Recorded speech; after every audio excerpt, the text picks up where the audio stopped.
class, and welcome back to week 2 of studying the book Stop Trying. We're growing a gospel identity, and by now you have worked through chapter 1, which really introduces the concept of the experience of loss of a sense of self.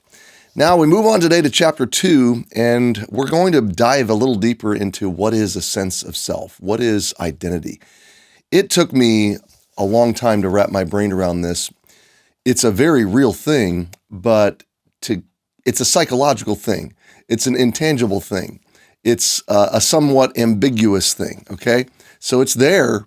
It's really driving your life. This is sort of what Proverbs is getting at when it says, guard or keep your heart with all diligence, for out of it are the issues of life. So today we're going to unfold a definition of identity, and it is how to diagnose where you get yours. Maybe that's the best way to say it. It is your source of acceptance, security, and significance. Acceptance is who affirms me, who loves me. The second is security, and that is what provides for me, what anchors me, what gives me a sense of stability and durability in life. The third word is significance, and that is where do I find my meaning and purpose? Usually that's in what we do. So our acceptance is usually from our family, friends, tribe, people group. Our security is usually in our resources, which usually comes from our career or vocation, which is our significance or purpose. It's why when we meet somebody, the first thing we say to them is, what do you do? Because so often we define ourselves by what we do. We're going to then unfold, a long list. I'm not sure the number, how many, but a long list of identity factors. You might call these categories, okay? Now, here's what's important to think about as you look at these things.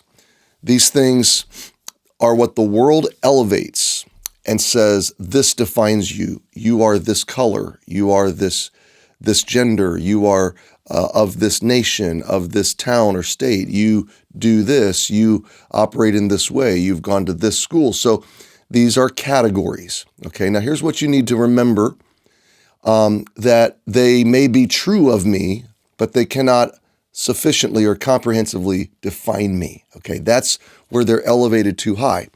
But so often the world wants to take, whether God-given or man-made categories, the world and the devil and our flesh wants to elevate them to supremacy.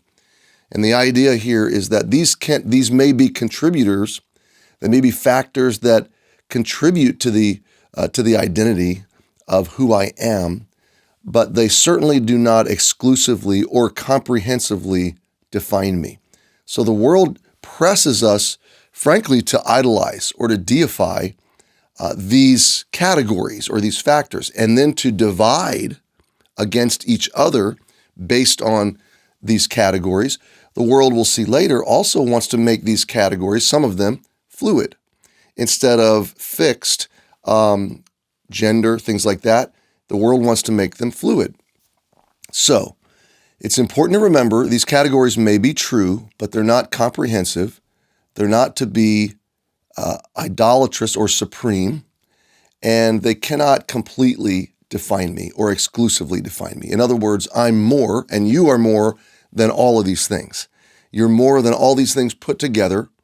You've got to have something bigger, something broader, something deeper that defines you. But I think today's study is going to give you a sense of what is identity, where do you get it, where right now is your identity resting, and why do we feel loss, or why do we feel a fragile sense of self when these things don't come together, okay? So I hope you have a great study today and that you'll dive right into chapter 2 and really begin to unfold what it means to understand your deepest sense of self, your core identity. Remember, we're still in the diagnostic phase of understanding what is identity and getting our minds and brains wrapped around this. And this is going someplace really big and really, for the long term, transformational in your life. So blessings on you. Enjoy the study.